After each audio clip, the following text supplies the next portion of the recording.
The guy you see next to me is the secret Bitcoin billionaire. I found him. He is the one who turned a $5,000 investment into $1 billion.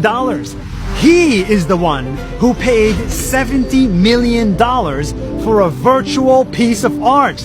And I'm also the one who came from South India and started with nothing.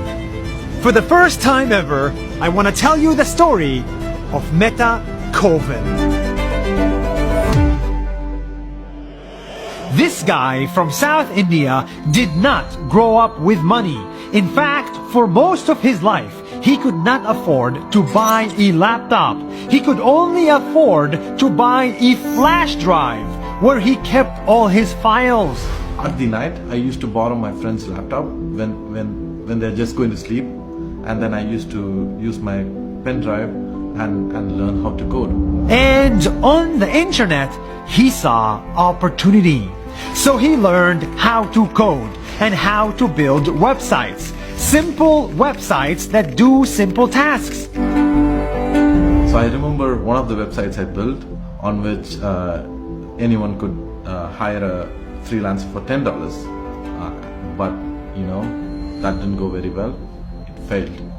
In total, he built 54 websites and 51 of them were complete failures.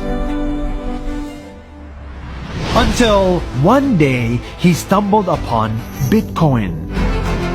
He immediately was drawn to the idea and realized that this Bitcoin technology could be big, really big.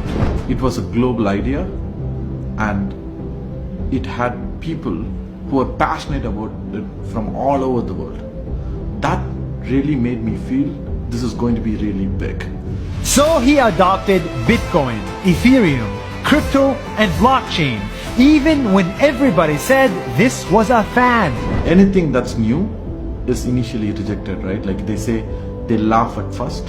In the same way, Bitcoin was laughed off.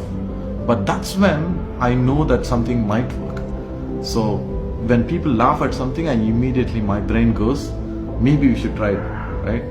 8 years ago, Meta Koven believed in Bitcoin so much that he put every little saving he had into it and invested all his time in building Bitcoin companies. So I invested all my time on Bitcoin and trying to build something on top of it, and thereby learning more about it. Over the years, his bet took off, and he went from being a broke software